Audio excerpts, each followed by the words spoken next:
तो पिछले कुछ दिनों से पिछले 2-3 दिनों से मुझे वर्कआउट करने का बिल्कुल मन नहीं कर रहा था। जितना मैं जनरली हाइप पे रहता हूँ जिम जाने के लिए, वर्कआउट करने के लिए, अपनी पूरे दिन की अच्छी डाइट लेने के लिए, उतना मैं एक्साइटेड नहीं था पिछले 2-3 वर्कआउट से अपने। बट स्टिल मैंने अपने आप को पुश किया और कोशिश की कि जितना हो सके उतना अच्छा वर्कआउट करूँ। और यही चीज़ सबसे ज़्यादा मैटर करती है कि आप कितने कंसिस्टेंट हो। ठीक है, बहुत बार आपका मन नहीं कर रहा जिम जाने का, वर्कआउट करने का मन नहीं कर रहा, बट स्टिल आप जिम जाते हो, वर्कआउट करते हो। भले उतना शायद आप इंटेंस ना कर पाओ, बट अगर आप कंसिस्टेंट रहते हो तब भी, तो ऑब्वियसली आपको कहीं ना कहीं लॉन्ग टर्म में बहुत बेनिफिट करता है। मेंटली आपको बहुत अफेक्ट करता है कि हाँ, मैंने तब भी वर्कआउट किया जब मेरा मन नहीं था, तभी मैंने डाइट ली जब मुझे चीट करने का मन कर रहा था। भले मैंने पिछले 2-3 दिन से उतना इंटेंस वर्कआउट नहीं किया अपने बाकी के सेशन के कंपैरिजन में, बट स्टिल मैं कंसिस्टेंट था काफ़ी। मैंने कोई भी सेशन मिस नहीं किया, कोई भी मील मिस नहीं किया, और यही सब ज़्यादा चीज़ मैटर करती है। और मुझे ऐसा लगता है कि ये बहुत कॉमन चीज़ है कि आपको वर्कआउट करने का मन नहीं कर रहा है, जिम जाने का मन नहीं कर रहा है। कभी ना कभी सभी जिम गोअर्स की लाइफ में एक ऐसा कोई ना कोई मोमेंट आता है। और जो लोग सिर्फ जिम फिटनेस के लिए जाते हैं नॉर्मल, और उतना सीरियसली वर्कआउट नहीं करते हैं, डाइट पर नहीं, बस उनका गोल है कि हाँ जाना है, थोड़ा बहुत कैलोरीज बर्न करें, दैट्स इट। बट कुछ लोग होते हैं मेरे जैसे जो एकदम प्रॉपर सीरियस रहते हैं, पूरी बॉडी बिल्डिंग तरह की लाइफ जी रहे हैं, या तो एथलीट है प्रॉपर, तो उन्हें एक एक वर्कआउट से फ़र्क पड़ता है, क्योंकि उन्हें पता है कि एक एक वर्कआउट का कितना इंपॉर्टेंस है, एक एक दिन का कितना इंपॉर्टेंस है, एक एक मील का कितना इंपॉर्टेंस है। तो अगर एक दिन भी आप अच्छे से वर्कआउट नहीं करते हो, एक दिन भी अच्छे से आपकी सारी मील्स नहीं होती, तो एक एथलीट को ही पता है कि वो मेंटली कितना अफेक्ट होता है, कितना इरिटेट होता है। और सिमिलरली मैं भी हुआ था पिछले 2-3 दिनों से कि अरे यार क्यों मन नहीं कर रहा जाने का। बट आज मैं काफ़ी अच्छे मेंटल स्पेस में हूँ, और आज वापस से मेरा पुश डे है। और पिछले 3 दिनों से मैंने कोई शूट भी नहीं किया, कोई वीडियो यूट्यूब के लिए, बट आज कर रहा हूँ क्योंकि मैं उस पर्टिकुलर मेंटल स्पेस में कि हाँ जाना है, आज पूरा एकदम जिम में फाड़ के आना है। तो पहले पीते ब्लैक कॉफ़ी, फिर चलते हैं जिम के लिए। सो मेजॉरिटी ऑफ द लोग जो कि बिगिनर्स होते हैं, नया नया जिम ज्वाइन किया होता है, सबका एक कॉमन गोल रहता है कि जिम जाना है और 3 से 4 महीने पूरा एकदम शेड होकर निकलना है जिम से। बट जब वो जिम जाते हैं तो उन्हें रियलिटी हिट होती है, उन्हें पता चलता है शेडेड होना इतना ईजी नहीं है। प्लस उन्हें उतनी नॉलेज भी नहीं रहती कि वो शेड हो, और अगर वो शेड हो भी गए तो उनकी बॉडी में इतना मसल मास रहता ही नहीं है कि वो अच्छे दिखेंगे शेड होकर। उनके एब्स वगैरह भी उतने सही नहीं दिखते हैं जब शेड हो जाते हैं, और बॉडी में कोई ऐसा मसल मास रहता है कि हाँ लोग देख के बोले कि चलो अच्छा दिख रहा है। तो मैं बस इतना बोलूँगा कि अगर आप नए नए जा रहे हो, जिम ज्वाइन कर रहे हो, तो एटलीस्ट 1.5 से 2 साल कम से कम पूरे एकदम प्योर बल्किंग को दो। जितना हो सके उतना क्लीन खाओ, बल्क करो, कैलोरी सरप्लस में खाओ, एकदम जितना हो सके उतना मसल मास गेन करने ट्राई करो। क्योंकि बिगिनर ही फेज ऐसा होता है जिसमें आप सबसे ज़्यादा प्रोग्रेस कर सकते हो, सबसे ज़्यादा स्ट्रेंथ मसल मास गेन कर सकते हो, प्योर बेनिफिट उसका निकाल सकते हो। अगर वो आप पूरा शेडेड होके या फिर मेंटेन करके निकाल लोगे तो आप बहुत बाद में रिग्रेट करोगे, ट्रस्ट में। और जितने भी आप एथलीट को, फिटनेस इन्फ्लुएंसर्स को, सेलिब्रिटीज़ को देखते हो कि हाँ वो शेडेड है, वो बहुत शॉर्ट टर्म्स के लिए रहते हैं, बहुत छोटे समय के लिए। कोई भी ऐसा एथलीट इन्फ्लुएंसर नहीं कि जो पूरे साल भर एकदम सिंगल डिजिट बॉडी फैट पे रहता होगा। और अगर कोई शेडेड वैसा मेंटेन कर रहा है तो वो ना स्ट्रेंथ में ना मसल मास में कोई अपना डिफरेंस नोटिस कर रहा होगा, क्योंकि उसके लिए वो प्रायोरिटी नहीं है। उसके लिए प्रायोरिटी अगर शेडेड रहना है तो वो कर रहा है। मैं भी अब सिंगल डिजिट बॉडी फैट पर 8% पर मेंटेन कर सकता हूँ, बट मेरा प्राइमरी गोल है मसल मास गेन करना, स्ट्रेंथ गेन करना, मिनिमम से मिनिमम बॉडी फैट गेन करके। करेंटली मैं 10% बॉडी फैट पर हूँ, और मुझे पता है कि मैं इस बॉडी फैट को सस्टेन कर सकता हूँ लंबे समय के लिए, और इसे सस्टेन करते हुए मैं अच्छा खासा मसल मास स्ट्रेंथ गेन कर सकता हूँ। और बाद में मुझे जब लगा कि मैंने हाँ significant amount of muscle mass वगैरह गेन कर लिया है, मे बी शायद 3 kg या फिर 4 kg आने वाले 3, 4, 5, 6 महीनों में, या फिर उससे भी कम मेरा अगर मन करे तो पहले भी कर सकता हूँ, तो मैं कट कर दूँगा 1 महीने का, 1.5 महीने कट करूँ, क्योंकि ऑलरेडी मैं लो बॉडी फैट पर, तो उतना समय नहीं लगेगा कट करने में। तो मेरा बस यही कहना है कि आप मेंटेन करो अपने बॉडी फैट को जितना है, और कोशिश करो कि उसी में रह के आप पूरा मसल मास जितना हो सके गेन करो। अगर आप बिगिनर हो तो सरप्लस में भी खा सकते हो, कोई ऐसी दिक्कत नहीं है।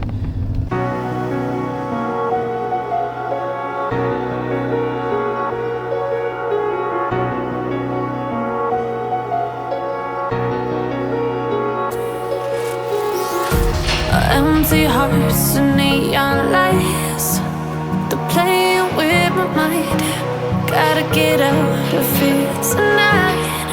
Oh, I wanna run off and fly, and I'll tell myself it's fine to be alone, just to find somewhere that finally feels like home. Oh, oh, oh. I hate all this overthinking. Oh, oh, oh, oh.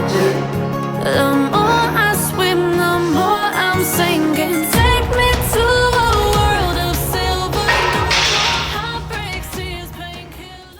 So, incline Smith machine press का last set है, और पिछले बार same wait के साथ 5 repetitions आए थे, तो देखते हैं इस बार कितना जाता है।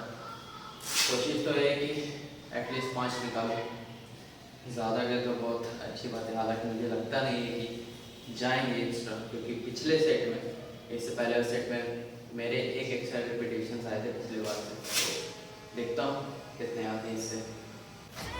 Somewhere unfamiliar, bring me back to where we started out.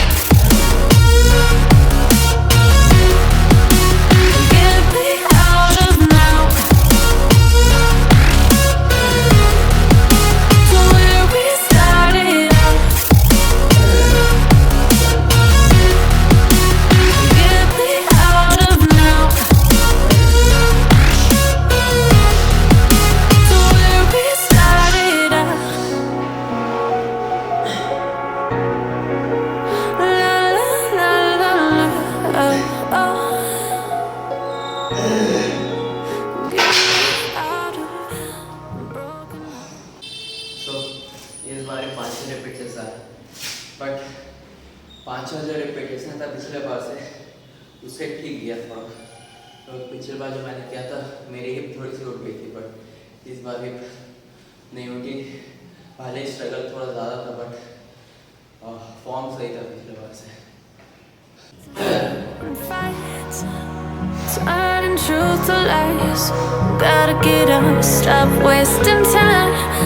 Yeah, I wanna run off and fly, and I'll tell myself it's fine to be alone, just to find somewhere that finally feels like home. Oh, oh, oh. I hate all this overthinking. Oh, oh, oh, oh. The more I swim, the more I'm sinking. Take me to a world of silver, no more heartbreaks, tears, painkillers. Take me somewhere unfamiliar, bring me back. सो हमारा जो strength का parameter रहता है, हमारी कितनी strength है, वो बहुत सारे फैक्टर्स पर डिपेंड करती है। जैसे कि आपके बॉडी में कितना मसल मास है, आप कितने टाइम से ट्रेनिंग करो, ट्रेनिंग एक्सपीरियंस कैसा है आपका, किस तरह की ट्रेनिंग करते हो, बॉडी बिल्डिंग या पावर लिफ्टिंग। बट सबसे कॉमन पैरामीटर जो आपकी स्ट्रेंथ को डिसाइड करता है वो आपके जेनेटिक्स। आपके जेनेटिक्स कैसे हैं। मैंने बहुत सारे बंदों को देखा जो कि मेरे से कम टाइम में ट्रेनिंग कर रहे हैं, मेरे से बहुत कम मस्कुलर हैं, और मेरे साइज में काफ़ी कम, बट वो मेरे से ज़्यादा लिफ्ट कर लेते बहुत सारे एक्सरसाइज में, स्पेशली कंपाउंड एक्सरसाइज में। तो ऑब्वियसली उनके जेनेटिक्स वैसे हैं कि उनकी जो रॉ स्ट्रेंथ है, जो उनका स्टार्टिंग पॉइंट है स्ट्रेंथ का एज अ बिगिनर, वो मेरे से काफ़ी हायर पॉइंट पे है। तो मैं पहले काफ़ी ज़्यादा कंफ्यूज रहता था, काफ़ी ज़्यादा इन सब चीज़ों के बारे में सोचता था कि अरे वो मेरे से स्किनी है, मेरे से कम मसूल है, फिर मैं ज़्यादा लिफ्ट करता है। तो मैं बहुत बार ईगो लिफ्टिंग करने लगता था, ज़्यादा हेवी लिफ्ट करता था कि मुझे भी स्ट्रॉन्ग होना उसी तरीके। बट बहुत टाइम के बाद मुझे समझ में आया कि जेनेटिक्स एक बहुत बड़ा फैक्टर होता है जो आपकी स्ट्रेंथ को डिसाइड करते हैं। तो आप अपने आप को दूसरों से कभी कंपेयर मत कीजिए कि दूसरे बंदा कितना लिफ्ट कर रहा है, आपसे छोटा है फिर भी आप ज़्यादा लिफ्ट कर रहा है। आप अपने आप पे फोकस कीजिए बस कि आप कितना लिफ्ट कर रहे हो अभी, अगले सेशन में उससे ज़्यादा अच्छा कीजिए। और एक लॉन्ग टर्म गोल सेट करके रखिए कि एक साल में मुझे ऐसा दिखना है, इतना वेट लिफ्ट करना है, और छोटे छोटे गोल्स को क्रॉस करते ही उस गोल तक आपको पहुँचना है। वो कहते हैं ना, comparison is a thief of Joy. तो आप दूसरों से कंपेयर करते रहे अपने आप को, तो आपका जो खुद का प्रोग्रेस है आप उसे बिलिटिल करने लगोगे, उसे नज़रअंदाज करोगे और उसे बहुत छोटे नज़रिए से देखोगे। इसलिए अपने आप पर फोकस कीजिए। जिम में आते हैं आप अपने वेट पर फोकस कीजिए, अपनी फिजिक को फोकस कीजिए, और तभी आप मेंटली ऐसे पीस पे रहोगे। वरना कभी भी आपको मेंटल पीस मिलेगा ही नहीं अगर आप अपने आप दूसरों से कंपेयर करते रहोगे तो। सो मैं केबल फ्लाई से ज़्यादा पेक्टेक फ्लाई करना प्रेफर करता हूँ एज एक्सेलरेशन एक्सरसाइज चेस्ट के लिए, क्योंकि पेक्टेक फ्लाई में क्या है कि आप अगर हेवी जा रहे हो तो आपकी जो बैक है वो सीट से बैलेंस हो जाती है एज़ कम्पेयर टू अगर केबल फ्लाई करोगे आप उसमें हेवी जाओगे तो आपकी बॉडी पीछे पुल होती है अगर आप हेवी जा रहे हो केबल फ्लाई में तो, और फॉर्म भी ख़राब होता है और आपका ज़्यादा ध्यान चला जाता है बॉडी को बैलेंस करने में, और फिर मसल माइंड कनेक्शन ख़राब होता है उसकी वजह से। इसलिए मैं पेक्टेक फ्लाई प्रीफर करता हूँ, क्योंकि इसमें बैलेंसिंग पे उतना ध्यान नहीं जाता है, बस आपका वेट को पुल करने में ध्यान रहता है, मसल माइंड कनेक्शन बनाने पे रहता है। तो इसलिए भी मैं पेक्टेक फ्लाई प्रीफर करता हूँ।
तो जितने भी बिगिनर्स आते हैं सबका गोल रहता है कि बड़े आर्म्स चाहिए, तो उन्हें ये लगता है कि आर्म्स बड़े करने के लिए बाइसेप्स बड़े चाहिए। तो मैं बस इतना बोल रहा हूँ कि आपके पूरे आर्म्स का 70% आपका ट्राइसेप्स होता है, और बहुत सारे लोगों को पता होगा, तो काफ़ी कॉमन होगा ये बात, सभी को पता रहता है, बट स्टिल मैंने सोचा कि बता दूँ, जिसे नहीं पता होगा उनके लिए काफ़ी हेल्पफुल होगा। आपके पूरे आर्म्स का 70% आपका ट्राइसेप्स रहता है, तो अगर आपको बड़े आर्म्स चाहिए तो अपने ट्राइसेप पर फोकस कीजिए। एक सेशन में 2 से 3 एक्सरसाइज बहुत है, वीक में 2 बार, और बाइसेप्स की आप 2 एक्सरसाइज कीजिए सेम वीक में 2 बार। तो एक आपको एक ओवरऑल कंप्लीट लुक चाहिए आर्म्स का, एक बड़ा आर्म चाहिए तो ट्राइसेप पर फोकस करना बहुत ज़रूरी है। लोग ट्राइसेप फोकस करते ही नहीं, ट्राइसेप्स को बहुत लाइटली लेते हैं। और मुझे भी लगता था कि बड़े आर्म्स के लिए बड़े बाइसेप्स चाहिए, बट जब मुझे पता लगा कि बड़े आर्म्स में आपके ट्राइसेप्स का ज़्यादा बड़ा रोल रहता है, तो फिर मैंने अपने ट्राइसेप पर फोकस करना स्टार्ट किया। फ़िलहाल मैं जा रहा हूँ कार्डियो करने, कार्डियो सेशन करने, क्योंकि सुबह कार्डियो हुआ नहीं था। कार्डियो मेरे लिए बहुत ज़रूरी है अपनी बॉडी फैट को मेंटेन रखने के लिए। तो half an hour to 45 minutes के बीच में कहीं करूँगा मैं, मोस्टली 40 मिनट्स। उसके बाद देखते हैं, फ़िलहाल चलते कार्डियो करने। So half an hour of cardio done and dusted for the day.